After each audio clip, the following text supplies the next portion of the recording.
Octubre de 1492. Cristóbal Colón descubre América.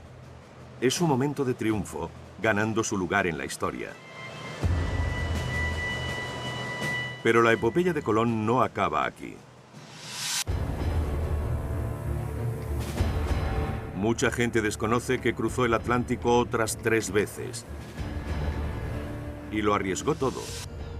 Su fortuna, su reputación, incluso su cordura. ¡Ábreme, te digo! Su último viaje fue su apuesta más atrevida. El increíble viaje definitivo hacia lo desconocido, más allá de los límites de los mapas. Si hubiera sido alguien que en 1492 no hubiera hecho algo que eclipsara todo lo demás, lo consideraríamos uno de los viajes más importantes de todos los tiempos.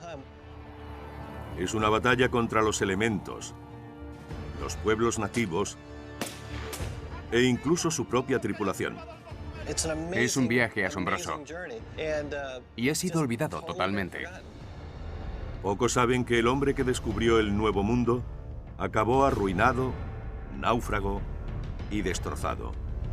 Esta es la historia del olvidado viaje final de Cristóbal Colón. El último viaje de Cristóbal Colón.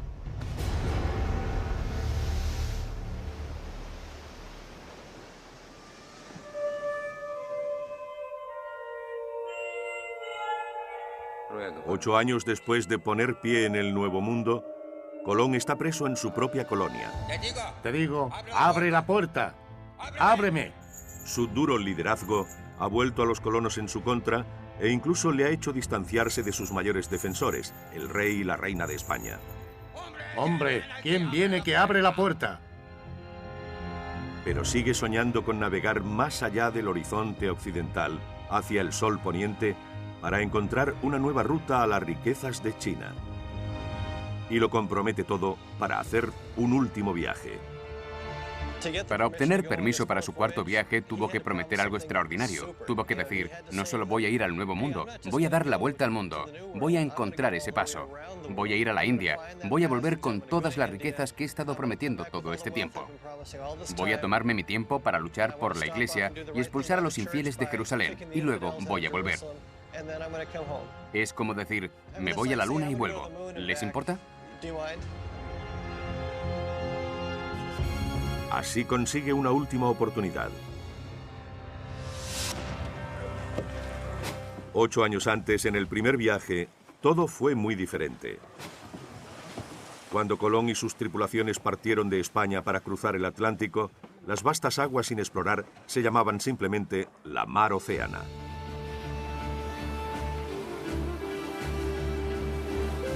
Todos sabían que navegaban literalmente a lo desconocido. Los marineros del primer viaje de Colón estaban preocupados porque nadie había navegado tan al oeste. No tenían miedo de caer por el borde de la tierra, sabían que era esférica. Lo que temían era alejarse y no poder volver. El mayor obstáculo debió ser el miedo a lo desconocido. Si las provisiones, el agua, la comida durarían para poder volver.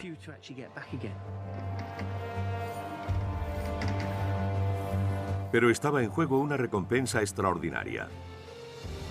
La mayor del mundo.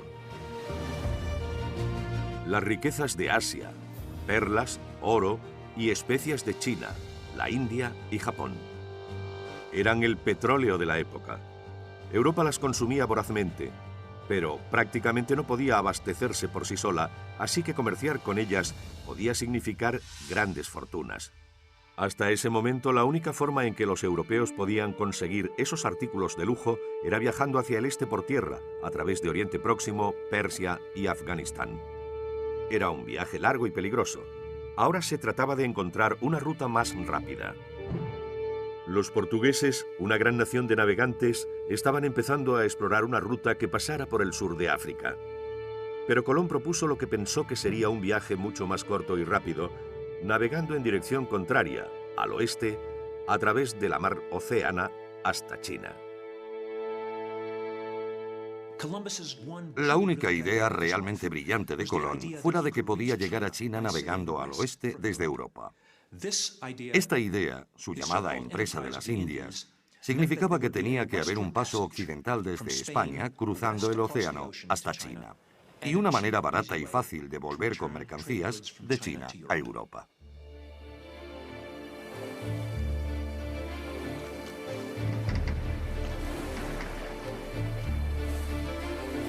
Pero Colón no tenía pruebas de que existiese la ruta por el oeste, ya que pocos mapas mostraban algo más allá de las anchas aguas atlánticas. Por lo que a ellos respectaba, no había nada entre Europa y Asia excepto algunas islas desperdigadas. El continente americano sencillamente no existía. Esa era la imagen mental que tenía Cristóbal Colón en su cabeza antes de salir. Creo que probablemente era bastante exacta, dado el conocimiento del mundo que tenían en Europa, con la carencia que tenían, que era su incapacidad para concebir que había un continente de por medio. Colón pensaba que la distancia entre España y Japón por el oeste era probablemente de entre 3.000 y 5.000 kilómetros. La distancia real es de unos 19.000 kilómetros. Se equivocaba a razón de 1 a 4 o 5. Ni siquiera se acercaba. Para hacer su primer viaje, Colón necesitó una gran cantidad de apoyo económico. Esta era la carrera espacial de la época, y era igual de cara. Las naciones europeas competían por ser la primera en llegar por mar a Asia. En el momento oportuno, él se acercó a los reyes de España. Acababan de ganar una costosa guerra. Durante más de 700 años, los españoles habían estado tratando de expulsar a los musulmanes de su país. Pero hasta enero de 1492 no cayó en manos el último reducto, la ciudad de Granada. Y cuando sucedió, al fin se abrió la puerta para que empezaran los viajes de Colón. El momento no podía ser mejor. Su larga lucha contra los musulmanes había dejado a los gobernantes cristianos necesitados de nuevas fuentes de riqueza. Los cofres reales estaban vacíos. Lo que esperaban de Colón era que trajera oro y riquezas, porque él les prometió el Oriente, y el Oriente era famoso por ser un lugar de abundancia y riquezas. Eso fue a buscar, eso era lo que iba a traer. En su primer viaje, Colón llevó 3 barcos. Su buque insignia fue la Santa María, un mercante lento y anticuado. Pero su favorito era la Niña, con el diseño más moderno. Llamado carabela, este tipo de nave abrió una nueva era de exploración. Se adaptaban perfectamente a su función. Eran pequeñas, de solo unos 20 metros de eslora, más cortas que una pista de tenis. Tenían alrededor de 6 metros de manga y solo podían transportar 50 toneladas de carga. Pero una carabela era lo bastante ligera y ágil para surcar las grandes olas del Atlántico, a la vez que fuerte, rápida y maniobrable. Tenía muy poco calado y podía navegar en aguas de solo 2 metros de profundidad, con lo que era perfecta para explorar puertos desconocidos. Pero por encima de todo, la carabela era rápida.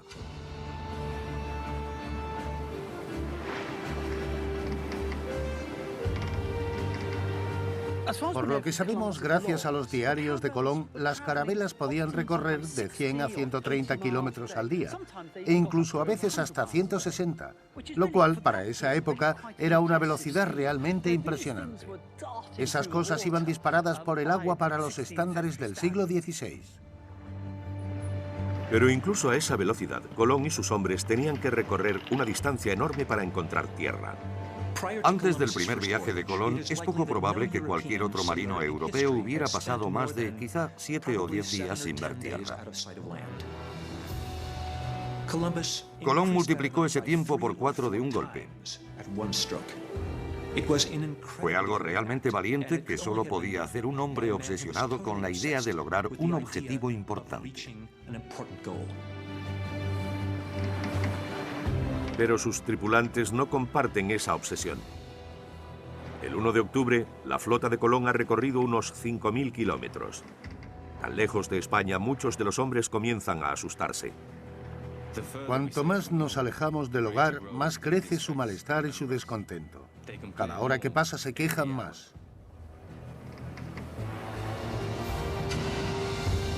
Entre los marineros abundaban las historias de monstruos que acechaban en el océano.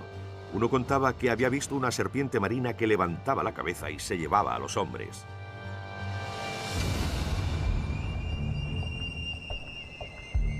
60 días después de dejar España, la tripulación de Colón sufría la dureza de la vida en alta mar.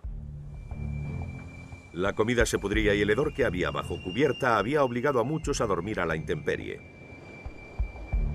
La situación a bordo es propicia para el motín. Los relatos de los viajes de Colón están salpicados de referencias a motines porque los marineros no se fiaban de a dónde iban ni de si volverían. La disciplina era un problema real.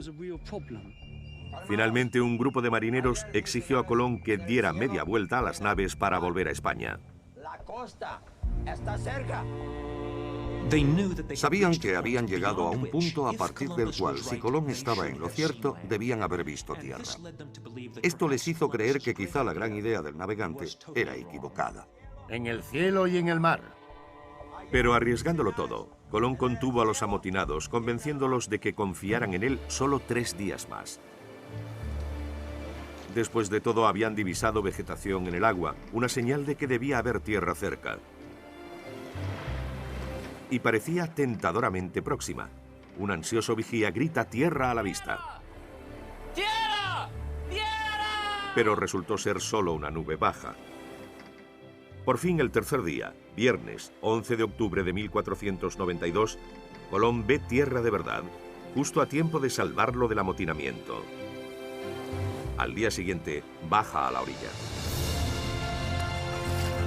Salí a tierra en la barca armada. Saqué la bandera real y los capitanes 2 banderas de la Cruz Verde.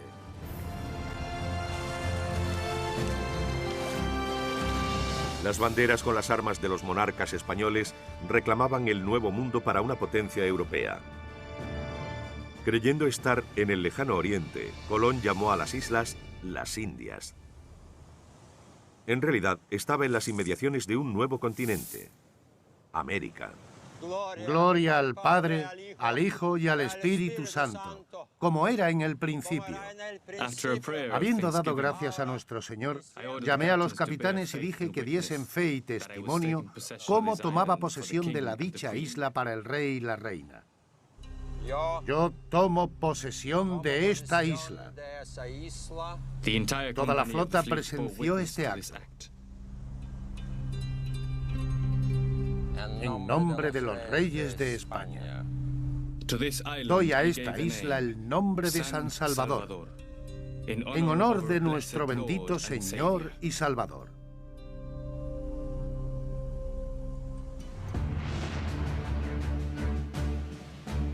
Para mucha gente, aquí es donde termina la historia de Colón, con el descubrimiento del Nuevo Mundo. Pero volverá a abrirse camino a través del Atlántico 3 veces más.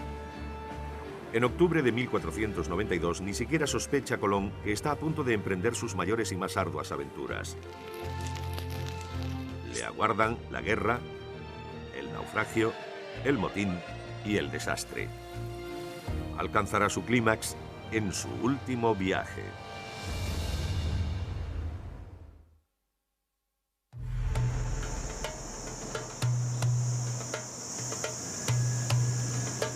El primer viaje de Colón a través del Atlántico fue uno de los mayores periplos de exploración de la historia. En unos meses había cambiado el mapa del mundo para siempre. Pero esto no era bastante para Colón.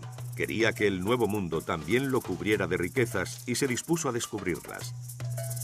Navegando en zigzag por el Caribe, busca lugares donde sea posible encontrar riquezas y fundar colonias. Una isla parece ser la más prometedora. En honor de España, la nación que ha financiado su exploración la llama La Española. Hoy es la gran isla de Haití y la República Dominicana. A Colón le pareció el paraíso. Todas estas islas son fértiles y esta lo es particularmente. Tiene muchos y grandes puertos, mejores que los de cualquier tierra cristiana. Y muchos y grandes ríos. Las tierras son altas y tienen muchas sierras. Colón espera que el descubrimiento de La Española demuestre al mundo su talento como explorador y le haga ganar una fortuna personal con sus riquezas naturales. Pero el paraíso que describe solo lo llevará a un éxito a corto plazo y a la larga al desastre. En 1492, la isla parece un mundo nuevo para Colón. Pero no está deshabitada.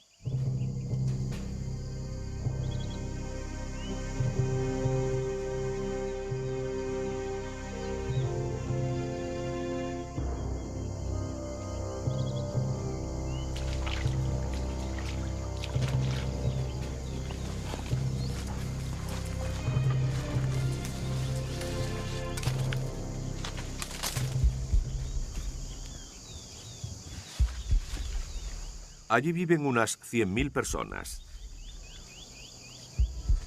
Se llaman a sí mismos los taínos. Colón, creyendo que ha llegado al lejano oriente, las Indias, los llama indios.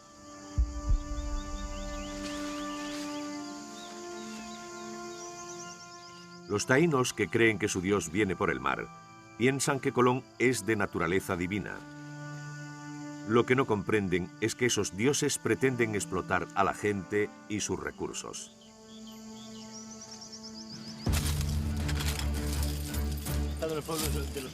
Colón no pierde el tiempo. En cuestión de días encuentra oro en los pueblos taínos. Es exactamente lo que quiere, una fuente abundante para sí y para sus señores españoles. Dejando a 39 hombres en la Española, Colón regresa a España como un héroe conquistador.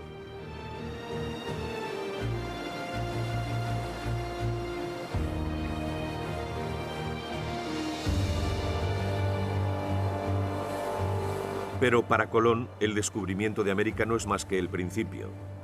Sabe que para sacar verdadero provecho de las islas que ha descubierto, tiene que hacer un segundo viaje lo más pronto posible.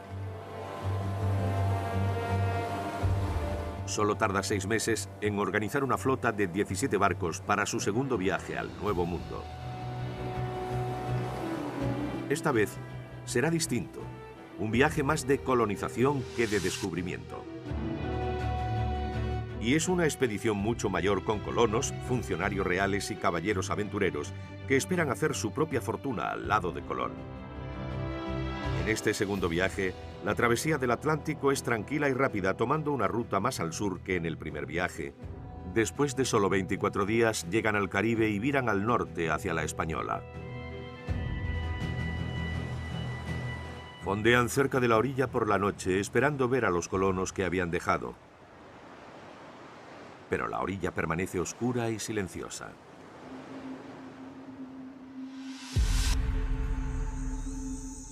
Al día siguiente, Colón vuelve a desembarcar en la Española.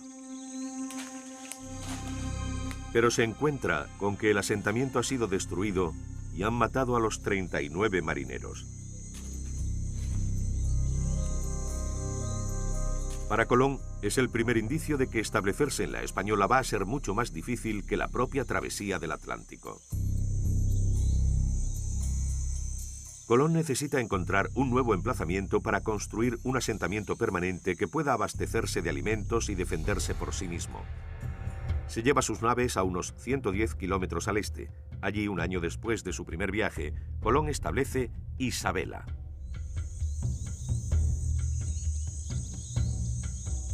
Hoy, Isabela es una ciudad fantasma. Esto es todo lo que queda de lo que un día fue una ciudad con 200 casas de colonos, un almacén y una iglesia. La casa más grande se reservó para el gobernador, Colón.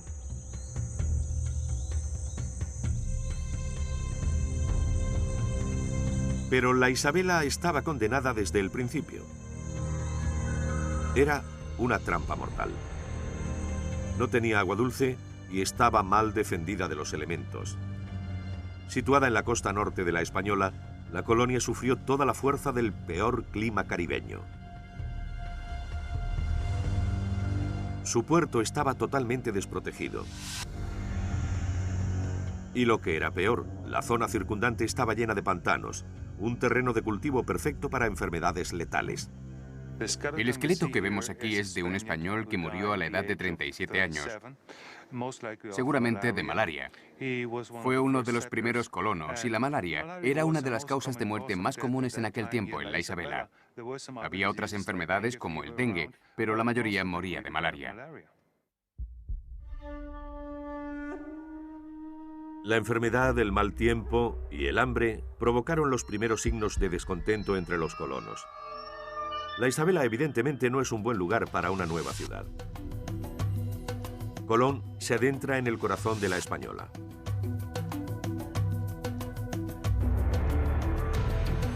Se dirige a la región de Cibao, el origen del oro de la isla. Pero su decisión de ir al interior vuelve a los nativos en su contra. Por entonces, los taínos ya comprendían que los españoles habían llegado para quedarse y que evidentemente no eran dioses, sino avariciosos mortales. Comenzaron a contraatacar.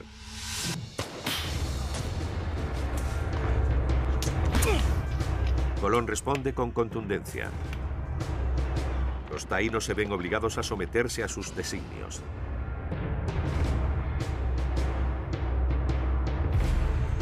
Colón construye una ciudad nueva en Cibao para sellar su victoria sobre la tierra y sobre las personas. En su momento, Concepción de la Vega se convertiría en la mina de oro más rica del Caribe. La Vega fue un ejemplo de que la colonización española comenzaba a tener éxito. Pacificaron a los indios, los pusieron a trabajar extrayendo oro y pudieron gastar ese oro en productos españoles y convertirla en una ciudad al estilo europeo. En La Vega vinieron a establecerse muchos de los nobles que habían cruzado el Atlántico con Colón en el segundo viaje, llevados por la ambición de riquezas. Los indios se daban por satisfechos con las diminutas pepitas de oro que extraían del lecho de los ríos, pero los españoles querían todo aquello sobre lo que ponían sus manos: pepitas, mineral y polvo de oro. Agotaron los recursos naturales de la isla. Aquí en La Vega están los restos de la factoría española del oro. Aquí es donde los españoles hacían que los trabajadores indios taínos trajeran el oro que sacaban de los ríos. Aquí lo podían lavar mejor, lo fundían y lo convertían en lingotes que almacenaban en la fortaleza hasta que llegaba el momento de embarcarlos hacia España. En marzo de 1496, seguro de que había pacificado completamente su colonia, Colón puso fin a su segundo viaje. Regresó como un hombre rico, el almirante de la mar Océana. Pero a partir de entonces, la fortuna de su amada española tomará un rumbo totalmente diferente. 2 años después, Colón volvió al Nuevo Mundo en su tercer viaje. Esta vez, sus principales objetivos eran la expansión y la exploración. Navegó hasta Venezuela, siendo el primer europeo que veía Sudamérica. Luego, el rumbo de su tercer viaje cambió al norte. En agosto de 1498, Colón volvió a la Española y fundó una nueva capital, Santo Domingo. Desde aquí se convirtió en el gobernador de toda la isla, en el corazón del creciente imperio español en el Caribe. Pero Colón, el señor del mar, no era un líder en la tierra. Aquí no le servían sus habilidades como marino y navegante. Tenía que ser líder de hombres. Pero se decantó por la dureza. Cualquier disidencia por parte de taínos o españoles era aplastada con contundencia. Una de las cosas que hizo Colón fue cortar a la gente las orejas, la nariz, como castigo por robar. Y lo hizo con los españoles y con los nativos. La plaza de armas de Santo Domingo fue escenario de muchas de las mutilaciones públicas de Colón. Pero volvió a su propia gente en su contra, y eso acabaría siendo su perdición. Las relaciones de Colón con los colonos españoles nunca fueron buenas desde el principio y fueron empeorando con el tiempo cada vez más. Los colonos de la Española no iban a aceptar este trato cruzados de brazos. Finalmente, un gran grupo de colonos se rebeló y comenzó a establecer sus propios asentamientos en las montañas de la Española. Muchos de ellos escribieron cartas a sus parientes y amigos en España, quejándose amargamente del trato que recibían de Colón y de su gobierno de la colonia. Los soberanos españoles tuvieron noticia de estas quejas y se las tomaron muy en serio. Los monarcas alarmados mandan un enviado para que les informe de la creciente crisis de la Española. La conclusión: Colón es culpable. El hombre que había descubierto el Nuevo Mundo es encarcelado en su propia colonia. Regresa a España tachado de delincuente. Pero todos han subestimado la capacidad de Colón de contraatacar. Conseguirá una última oportunidad de probarse a sí mismo en la aventura más ardua de todas, su olvidado cuarto viaje. ¡Soy Colón!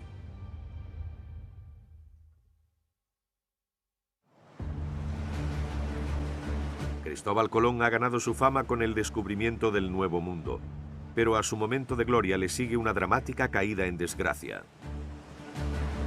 Ahora, casi 10 años después de haber puesto el pie por primera vez en América, increíblemente, Colón está a punto de enfrentarse de nuevo al Océano Atlántico.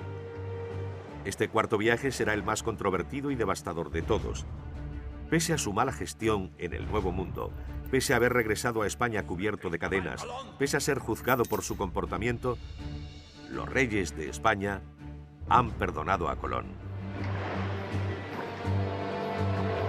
Acceden a financiarle un último viaje, pero esta arriesgada aventura se hace con poquísimo dinero.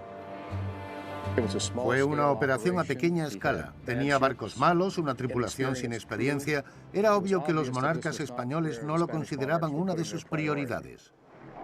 La tripulación sabe que Colón es el explorador del Atlántico con más experiencia, pero también sabe que es un hombre desesperado.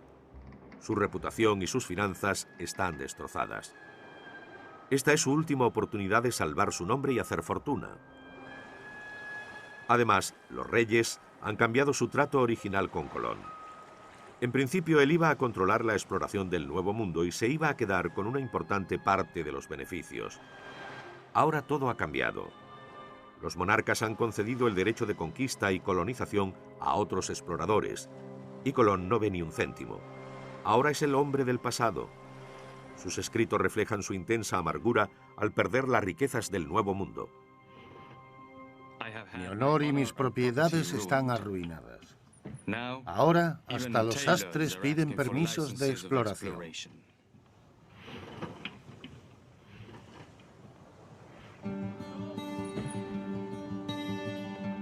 Esta es nuestra habitación. En su cuarto viaje, Colón va con su hijo ilegítimo de 13 años, Hernando. Habiendo sido paje en la corte real española, ahora aspira a ser un explorador como su padre. Colón sigue soñando con hacer fortuna y creyendo que puede encontrar el paso occidental a Asia aún por descubrir. Pero tiene 51 años, es un hombre mayor para la época. Sufre fuertes ataques de gota y artritis. Todos piensan que este será su último viaje. Sus atrevidos planes ya suenan como si intentara lo imposible, circunnavegar el mundo. Creía realmente que Dios le hablaba directamente y tenía un plan importante para él. En una carta escrita durante su cuarto viaje, menciona que Dios le ha dado las llaves que abren el Atlántico a nuevos descubrimientos.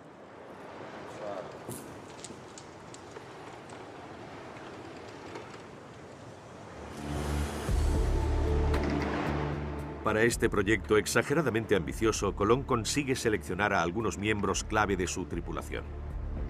Diego Méndez se une a la flota como escribano oficial, pero el cuarto viaje será para él un desafío que nunca hubiera imaginado. El hermano de Colón, Bartolomé, también accede a navegar. Es un cartógrafo formado en Portugal, al que le ha afectado su colaboración con Cristóbal en el gobierno de la Española, acusado de gran parte de la brutalidad cometida en la isla. Pero Colón no ha podido elegir a sus capitanes. Han sido designados por sus financiadores. Diego y Francisco de Porras mandaban el barco hermano del de Colón, el Santiago. Los hermanos Porras debilitarán a Colón y destruirán su reputación. ¿Cómo le llaman? Ron. Una vez más, en su cuarto viaje, Colón confía en las carabelas para su empresa. Esta vez tiene 4, cada una con una tripulación de unos 30 hombres. Bajo cubierta la bodega está repleta de provisiones, comida, velas de repuesto y armas. Sobre ella todos los aparejos y el equipo de navegación y cañones para defensa y ataque. En popa está la zona de gobierno bajo el alcázar, de donde salen la mayoría de las órdenes. La popa de la nave es curva en la línea de flotación, la única manera en aquel momento de hacerlas lo bastante fuertes para resistir la fuerza de las olas del océano. A plena carga el barco pesa solo unas 100 toneladas, menos que una ballena azul. Durante 13 días, el buque insignia de Colón, la Capitana, con el resto de la flota, llevando un total de 140 hombres, navega hacia el sudeste a lo largo de la costa de África hasta las Canarias. De nuevo, Colón dispone de la tecnología y las técnicas navales más modernas. Los vientos de las costas de África soplan continuamente desde el sur y despliega innovadoras velas latinas que permiten a su flota navegar en ángulo de cara al viento y alejarse de Europa hacia el Océano Atlántico. En las Canarias, las tripulaciones de Colón desembarcan y se reabastecen. Necesitan llevar el máximo de provisiones porque a partir de entonces la flota estará a semanas de la tierra firme más cercana. Desde este momento, los mapas de Colón del Mediterráneo y de África no servirán de nada. Pero gracias a sus anteriores viajes transatlánticos, Colón ha descifrado los secretos de los vientos que soplan a través del océano.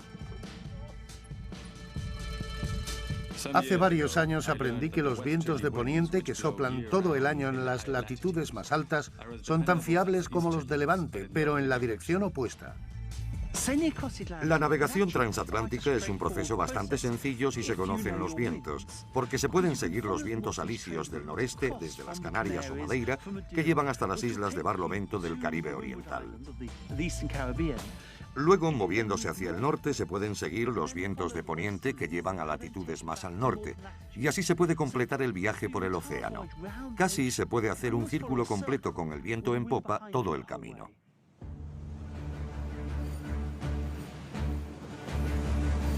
Para aprovechar su conocimiento de los vientos dominantes, Colón permanece un tiempo en las Canarias cambiando el aparejo de sus naves. Las equipa con las tradicionales velas mayores cuadradas que cazan el viento que va a soplar justo desde detrás, empujándolas hasta el Nuevo Mundo. El cuarto viaje de Colón es la travesía más rápida. Llevada hacia el oeste por los vientos alisios, la flota del experto navegante solo tarda 21 días en cruzar el Atlántico. Pero después de viajar tan deprisa, parece que lo único que les espera es el desastre.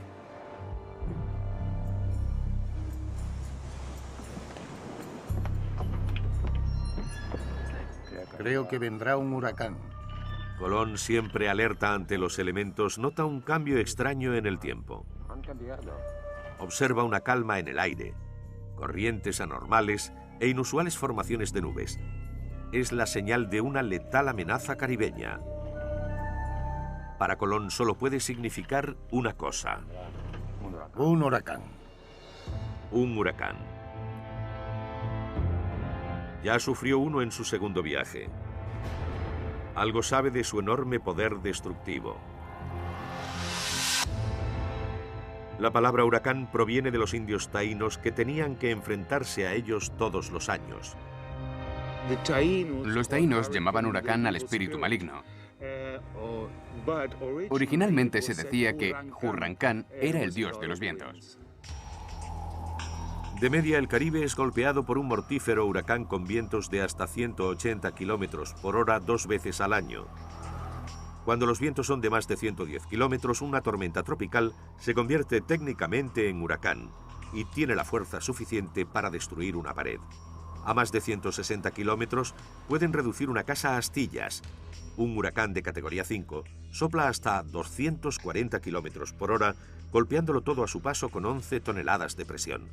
De hecho, un solo huracán puede contener suficiente energía para cubrir las necesidades del mundo durante un año. En el siglo XVI, Colón fue uno de los pocos europeos que ya habían sufrido los huracanes. Un huracán en el mar es particularmente peligroso. Sin ningún obstáculo puede desplazarse libremente por el océano.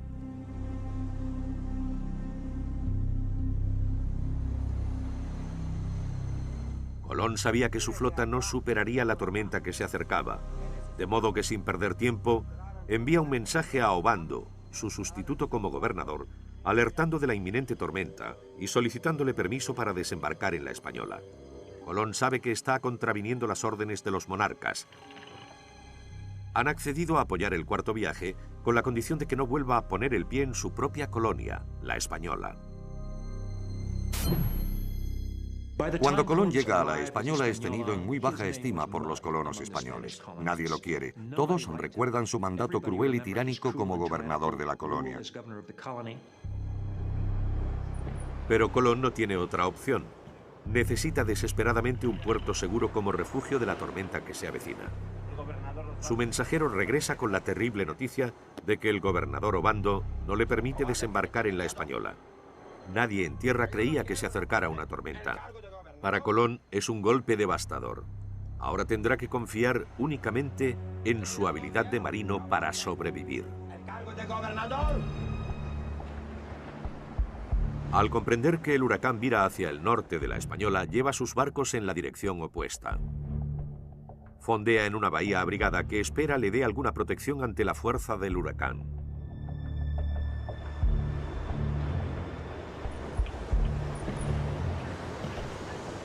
Al caer la noche, azota el huracán.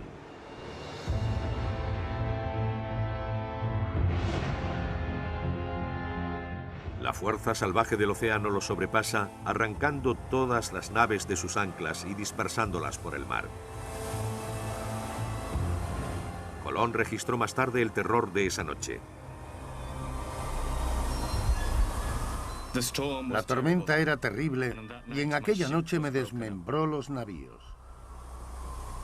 Cada uno de ellos tenía por cierto que los otros eran perdidos.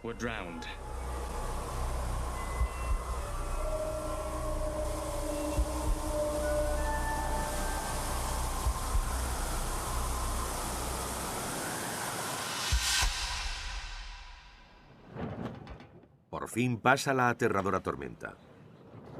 Colón y sus barcos han sobrevivido. Por suerte y sus excelentes dotes de marinos, consiguen reagruparse en una cala que Colón ha dispuesto de antemano con sus naves relativamente intactas. Pero no todos han tenido la misma suerte. La capital de la Española, Santo Domingo, ha quedado arrasada. El mar se ha cobrado 29 de los 30 barcos del nuevo gobernador y 500 vidas. Pero Colón sigue sin tener permiso para desembarcar en la Española. Las exhaustas tripulaciones no tienen más opción que dirigirse a mar abierto. Puede que Colón haya sobrevivido a la tormenta, pero él y su agotada flota siguen un rumbo irreversible hacia lo desconocido. Es el principio de su malogrado viaje. Colón salió de España para su último viaje hace 50 días. Él y su tripulación tienen suerte de seguir vivos. Y el Señor de la verdad y la Santa Trinidad, bendita sea el alma y el Señor que nos las manda, bendito sea el día y el Señor que nos lo envía. Gracias a la buena fortuna y la hábil navegación, la pequeña flota de 4 barcos ha sobrevivido a la violenta fuerza de un huracán en el mar. Pero esta sorprendente hazaña no es más que el principio del cuarto viaje de Colón. Les esperan muchos más peligros y dificultades extraordinarias. ¡A sus puestos! Colón tiene que acabar su búsqueda de una ruta occidental por mar hacia Asia. Aún no ha embarcado en sus bodegas suficiente oro para ser rico y tiene que limpiar su reputación de la violencia ejercida en su nombre en las colonias.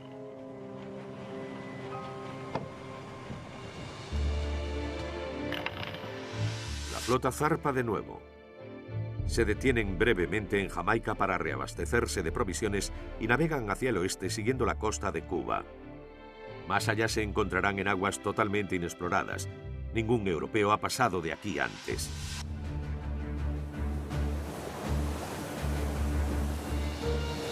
Colón teme que el desánimo cunda entre sus hombres.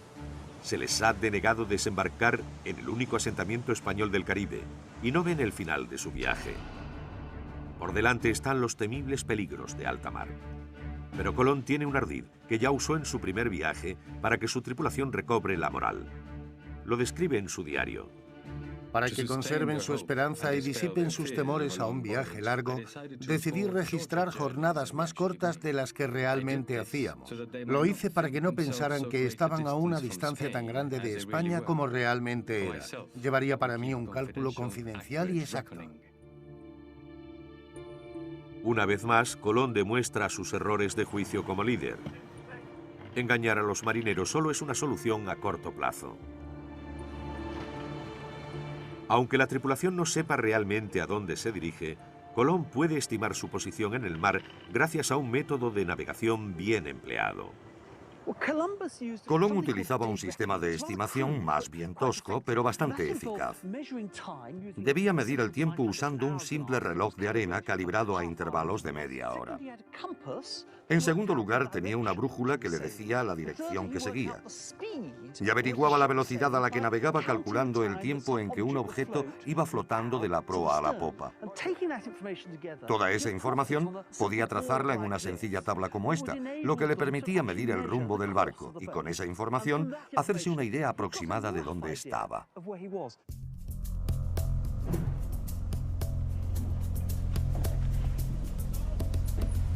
La vida a bordo sigue una rutina estricta pero indefectiblemente monótona.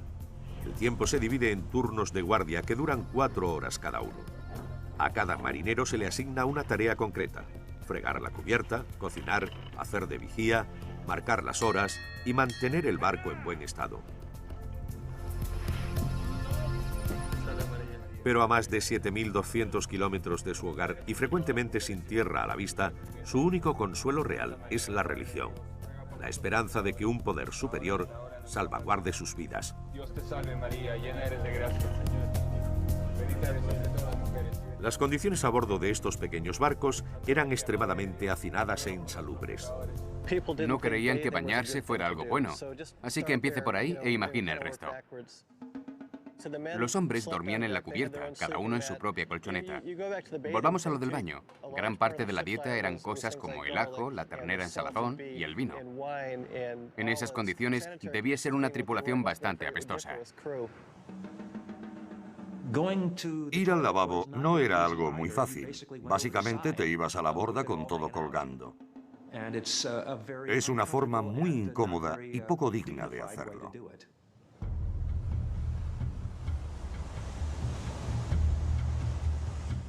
Pero Colón es un hombre poseído. El estado de su tripulación es intrascendente para él. Está decidido a encontrar el paso occidental a Oriente a toda costa.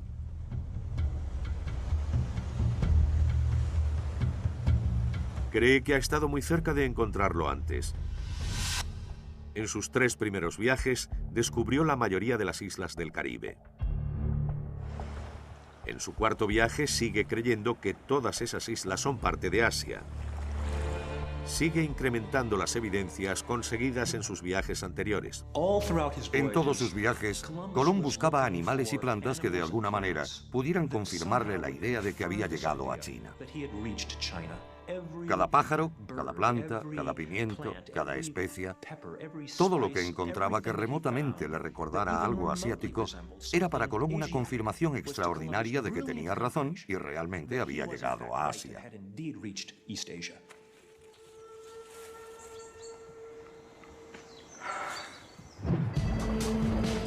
El gran objetivo del 4º viaje de Colón era encontrar el continente asiático, hallar lo que creía que sería Japón, China y la India.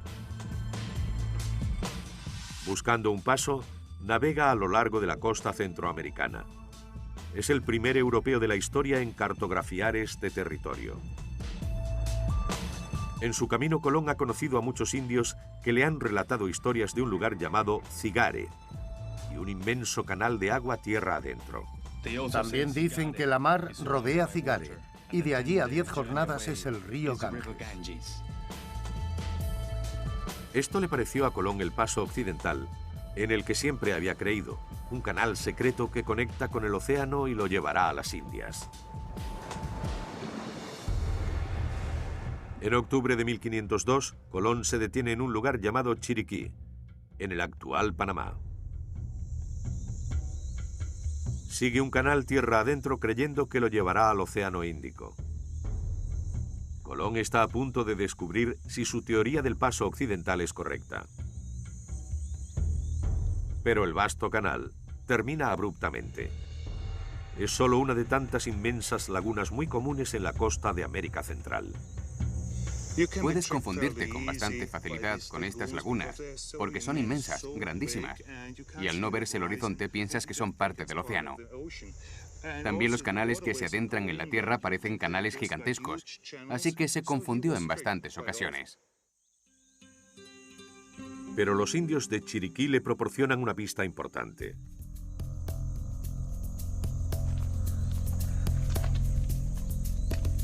Hablan de una ruta terrestre que llevaba a un océano diferente en un viaje de 9 jornadas a través de las montañas. Si Colón hubiera tomado esa ruta, hubiera sido el primer europeo en llegar al Océano Pacífico viajando hacia el oeste. Prácticamente en el mismo lugar donde 3 siglos y medio más tarde se construiría el Canal de Panamá, Colón rechaza seguir ese camino. Sigue convencido de que puede encontrar una ruta marítima hacia Asia y piensa que su tripulación no sobreviviría a una peligrosa expedición por tierras desconocidas. Pero es cuando más se acerca a la solución del enigma del paso occidental. Y su rechazo condena a sus hombres a un tiempo indeterminado en el mar. Japón sigue estando a más de 13.000 kilómetros de distancia. El viaje está a punto de convertirse en un desastre.